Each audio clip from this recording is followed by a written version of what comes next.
was the emotional moment that Milford High School student Marcelo Gomes Da Silva was reunited with all of his family and his friends earlier this evening. The 18-year-old was released from ICE custody on a $2,000 bond. Thanks for joining us tonight, everyone. I'm Colton Bradford. And I'm Priscilla Casper. ICE agents arrested Marcelo over the weekend while he was on his way to volleyball practice. Well, now, as you just saw there, he is back home in his own bed tonight. Our Jericho Tran was at that homecoming earlier today. She's joining us live from Milford. Jericho, what was the atmosphere like as he was returning home?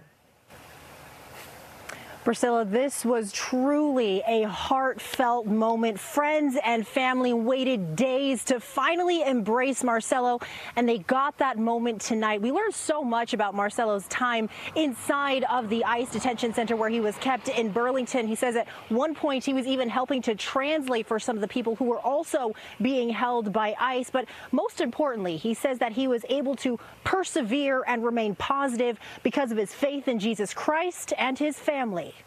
A triumphant homecoming as Marcelo Gomes Da Silva embraced his parents. The only thing I wanted to do when I got back here was hug my parents. My dad. I'm feeling happy now. Thank you for you guys. Thank you for your job. And friends. I know him for 6 years. I'm so happy to have him back. The high school junior left his family on Saturday for volleyball practice and did not return home until Wednesday night. When I got here, the woman said, "Do you know why you're arrested?" And I said, "No, I don't." She said, "Because you overstayed your visa. You came here in 2013. And in 2015 you overstayed it." And I told her, I was like, "Ma'am, I was 7 years old. I don't know nothing about that stuff." The 18-year-old spent nearly 6 days in ICE custody. This thin aluminum piece of paper that we sleep with, that's like our blanket. But the conditions did not dim his spirit. Every time people would need food there, I'm younger, I have a smaller stomach, so I'd give food to anybody because they're all 35-year-old adults. And I would tell them about God, how God would share, Jesus would share all the time. As he kept his faith and his family close to heart. I'm a follower of Jesus Christ.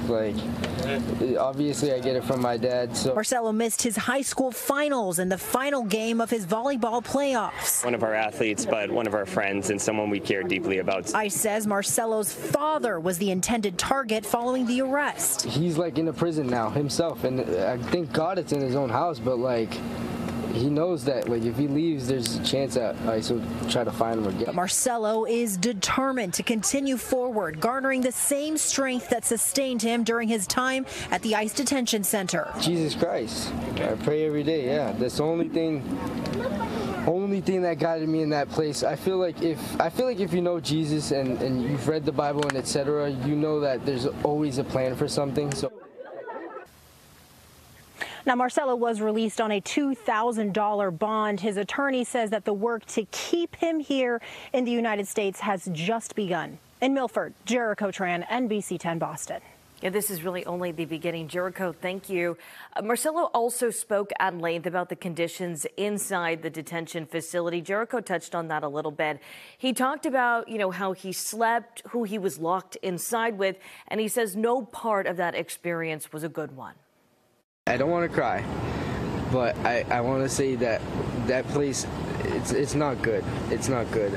Ever since I got here, they had me in handcuffs. They put me downstairs, and I was in a room with a bunch of 35-year-old men, and those rooms were small compared to the size of how many men were there. There was 40 men in there. No one deserves to be down there. You sleep on concrete floors. The bathroom, I have to use the bathroom in the open with 35-year-old men. It's humiliating. Marcelo says that because he spoke English, Spanish, and Portuguese, he helped some of those other men in there with him understand the documents they were being asked to sign. He says they told him, quote, I don't want to sign something like that will make me be deported, unquote. Marcelo says he had to give that bad news to a few of them because no one else was there to help them understand. After appearing with Marcelo, Massachusetts Congressman Jake Auchincloss and Seth Moulton toured the facility themselves to see the conditions. Here's what they had to say. The facilities that Congressman Moulton and I saw are not facilities that anybody should be spending 6 days in. We saw a handful of cells, each one of them with half a dozen or more people in them. It's not, as Jake said, it is not they're not conditions that anyone would want to live in for more than a few hours. Congressman Auchincloss says the visit only reaffirmed his opinion that we have a broken immigration system.